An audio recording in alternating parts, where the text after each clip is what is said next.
많은 시간을 보내고 난 후에 후회 없는 시간을 살 수 있도록 우리의 시간을 잘 관리할 수 있는 지혜를 허락하여 주옵소서. 오늘 하루를 살아봐도 오늘 하루에 후회가 없어야 되는데 다람쥐 쳇바퀴 돌듯이 돈다고 정말로 후회 없는 삶이 아니라 후회만 가득한 삶을 살고 있지는 않은지 한번 점검해 보게 하여 주옵시며, 동일한 일정, 동일한 삶이 반복된다 할지라도 오늘 하루가 최선이요, 그래서 하나님과 함께하여 후회 없는 삶 살아가게 하여 주시옵소서. 하나님, 오늘도 지켜 주시옵소서. 우리 윤권사님 다리 붙들어 주옵시고 회복되게 하시고 허리의 통증도 사라지게 하여 주시며, 하나님 무엇보다 강건하여 이 새벽을 지키는 데 있어서 힘들지 않도록 육적인 건강 주께서 지켜 주시옵소서. 우리 사랑하는 성도들의 마음의 건강도 주께서 지키시고 그 마음이 위태한 사람들 하나님 잘 붙드시사 그 건강 잘 지켜나가게 하여 주시옵소서. 오늘도 감사합니다. 고마우신 예수님 이름으로 기도드렸습니다. 아멘, 아멘. 오늘은 창세기 29장 말씀 봅니다. 29장 1절에서 14절 상반절까지만 볼게요.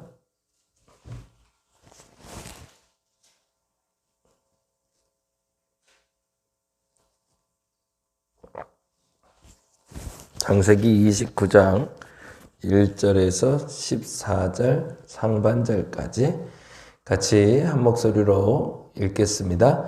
야곱이 길을 떠나 동방 사람의 땅에 이르러 본즉 들에 우물이 있고 그 곁에 양 세 떼가 누워 있으니 이는 목자들이 그 우물에서 양떼에게 물을 먹임이라. 큰 돌로 우물 어귀를 덮었다가 모든 떼가 모이면 그들이 우물 어귀에서 돌을 옮기고 그 양떼에게 물을 먹이고는 우물 어귀 그 자리에 다시 그 돌을 덮더라.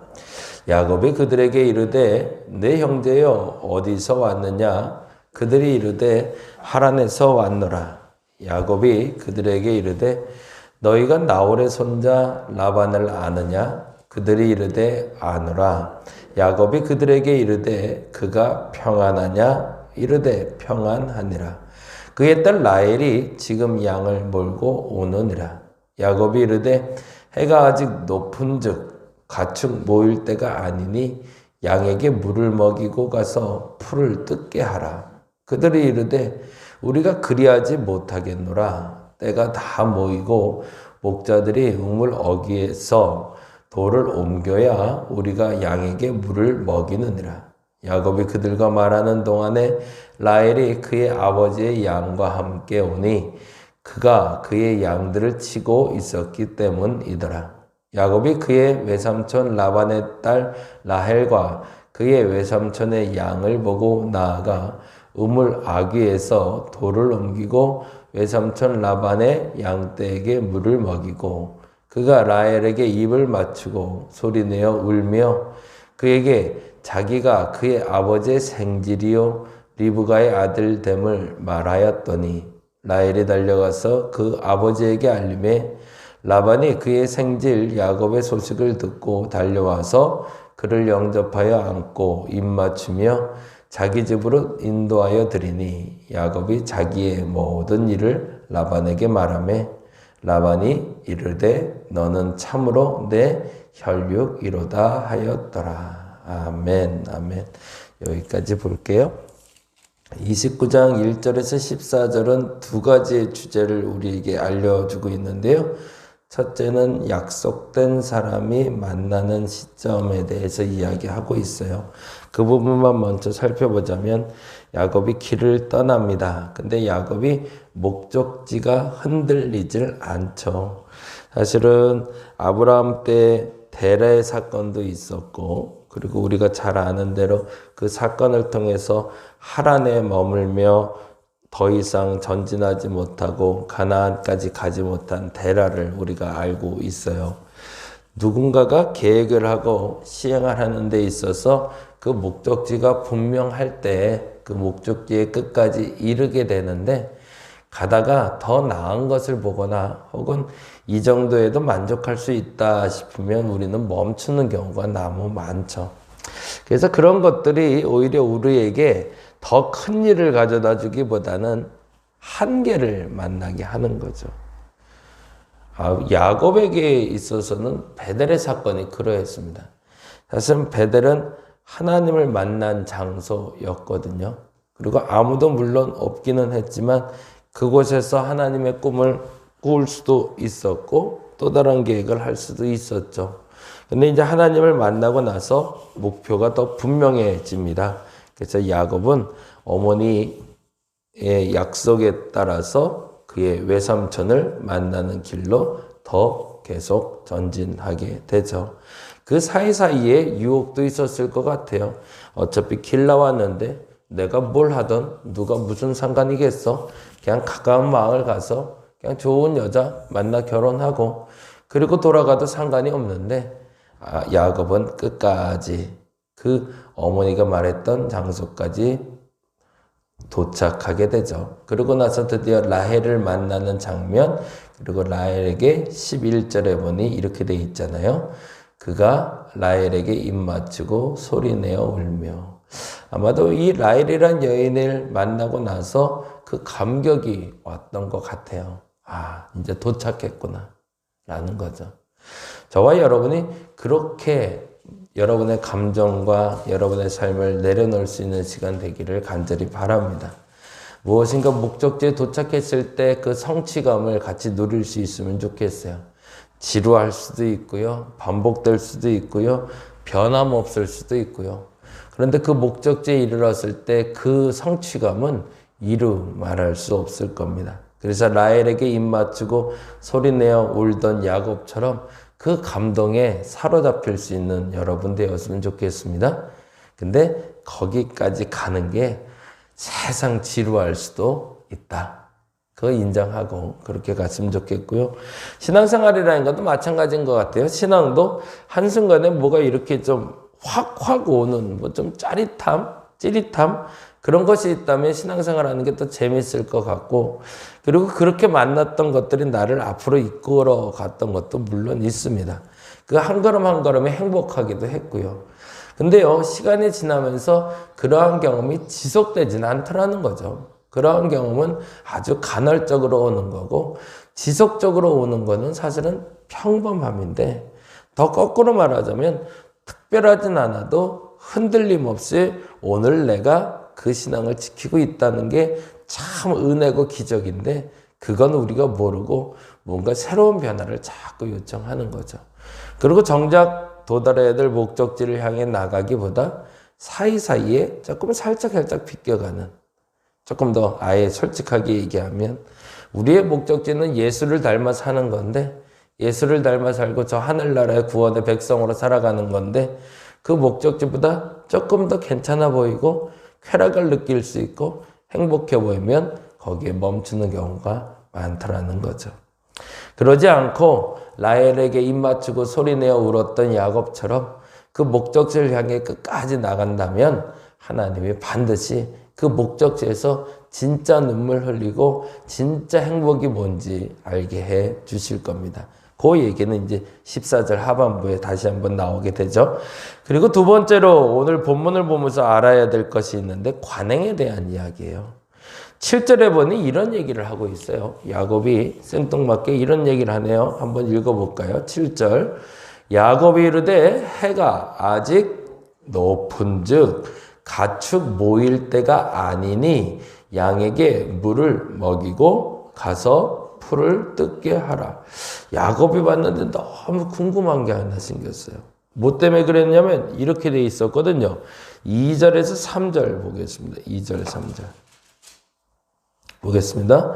본즉 들에 우물이 있고 그 곁에 양 세 떼가 누워 있으니 이는 목자들이 그 우물에서 양 떼에게 물을 먹임이라 라고 되어 있어요. 원래 우물 곁에 양떼가 누워있는 걸 보면 아주 당연하게 그 우물에서 양들이 물을 먹고 그리고 또 풀을 뜯고 라는 행위들이 일어나야 되는데 근데 참 재미난 것이 있는 거죠. 7절에 보니까 야곱이 이르되 해가 아직 높은데 아직 돌아갈 때가 안 됐는데 그리고 가축을 모아서 귀가시킬 때가 아닌데 양에게 물을 먹이고 풀을 뜯기지 않고 양떼 세 떼나 그것도 뒹굴뒹굴 누워서 아무것도 못하고 있는 모습들을 보게 된 거죠. 그래서 야곱이 이렇게 얘기했던 거죠. 7절에 다시 한번 읽어봅니다. 야곱이 이르되 해가 아직 높은 중 아니 아직 일할 수 있는데 라는 뜻이에요. 아직 일할 수 있는데 같이 모일 때가 아니니 양에게 물을 먹이고 가서 풀을 뜯게 하라고. 그러자 그들이 이렇게 얘기합니다. 8절 말씀 볼까요? 그들이 이르되 우리가 그리하지 못하겠노라. 단호하게 얘기해요. 때가 모이고 목자들이 우물 아귀에서 돌을 옮겨야 우리가 양에게 물을 먹이느니라 라고 되어 있어요. 요 본문만 보면 7절과 8절만을 보면 야곱은 참 부지런하고 생각이 좀 바르고 그리고 이렇게 대답하는 목자들은 참 게으르고 생각도 없는 것처럼 보이죠. 그럴 수밖에 없는 것이 해가 아직 높이 있고 아직 일할 만한데 가축들을 더 모아서 더 많이 양을 먹이고 물 먹이고 풀 뜯게 하고 물 먹이고 풀 뜯게 하면 더 많은 양들을 만들어낼 수 있는데 이놈의 목자들은 자기들끼리 양들과 같이 누워서 뒹굴뒹굴 하면서 다른 목자들이 도착할 때까지 우물 어귀에 모여 앉아 우물 뚜껑도 열지 않고 있으니 아유 답답한 놈들이라고 얘기했던 거죠. 근데 여기서 우리가 기억해야 될 게 29장 2절에서 3절입니다. 같이 한번 읽어볼게요. 다시 한번 29장 2절 3절 본즉 들에 우물이 있고 그 곁에 양 세 떼가 누워 있으니 이는 목자들이 그 우물에서 양떼를 먹임이라. 지난주에도 말씀드렸지만 사실을 봐야 돼요. 사실을. 원래 당연하게 우물 곁에서 양떼에게 물을 먹이는 게 맞습니다. 그런데 이렇게 돼 있네요. 큰 돌로 우물 아귀를 덮었다가 뭐라고 돼 있어요? 3절에 보니까 모든 떼가 모이면 이라고 돼 있어요. 거기다 줄쳐놓을게요. 모든 떼가 모이면. 그들이 우물 아귀에서 돌을 옮기고 그 양떼에게 물을 먹이고는 그 다음에 이렇게 돼 있죠. 다시 읽어볼게요. 우물 아귀 그 자리에 다시 그 돌을 덮더라. 거기다가 줄쳐놓을게요. 이게 관례였던 거죠. 그들도 사실은 조금 더 일찍 일을 끝나고 돌아갈 수도 있고요. 그들도 더 많은 소득을 낼 수가 있었어요. 야곱이 말한 것이 틀린 건 아니에요. 그것도 사실이에요. 그것도 진실이에요. 그런데 더 중요한 진실이 있었던 거죠. 그 습관을 가지고 있는 그 동네에 관행을 따르고 있던 목자들의 모습이 있는 거죠. 엊그제 우리 몇몇 지인들하고 같이 음식도 나누고 마음도 나눴는데 이제 교회를 찾아야 되는 분들이에요.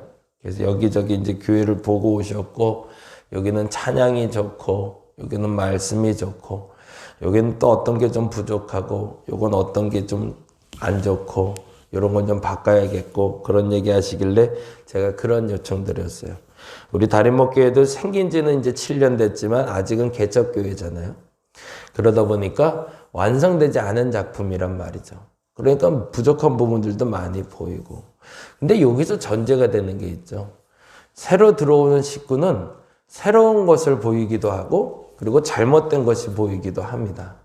근데 이게 잘못된 것이 보여서 고칠라 치면 이 사람들 생각에 두 가지 현상이 나타나는 거죠. 첫째는 옳은데도 불구하고 하지 못하는 것들도 있고 몰라서 못하는 것도 있고 그리고 공동체의 규칙을 위해서 지켜야 되는 것들이 있는 거죠.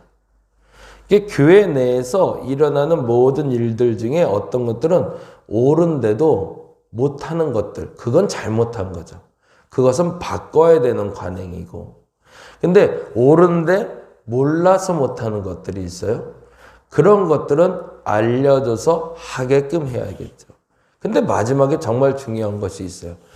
옳은데, 맞는데, 그런데 그 공동체의 유지를 위해서, 공동체를 위해서 하지 말아야 될 것들이 있어요. 예를 들자면 그런 거죠. 어떤 사람이 한 가정에서도 그래요. 한 가정에서도 이렇게 하면 돈을 더 많이 벌 것 같아서 어떤 사람이 조금 더 열심을 내서 이만큼의 돈을 벌고 어떤 사람은 요만큼의 돈을 벌었어요. 근데 가족의 돈이란 말이죠. 그래서 나눠 쓰자고 얘기했더니 안 된다는 거죠. 왜? 나는 내가 일한 만큼 이만큼 돈을 벌고 넌 요만큼 벌었으니 이건 내 거고 이건 네 거다라고 얘기를 하고 있어서. 그게 부부관계하고 그리고 자녀관계에선 도저히 이해가 안 가는 부분들이 되는 거죠. 지금 얘가 조금 좀 이해가 안 되게 설명됐을 수도 있을 것 같은데 정말 중요한 것이 있습니다. 관행이라는 것이 만들어져요.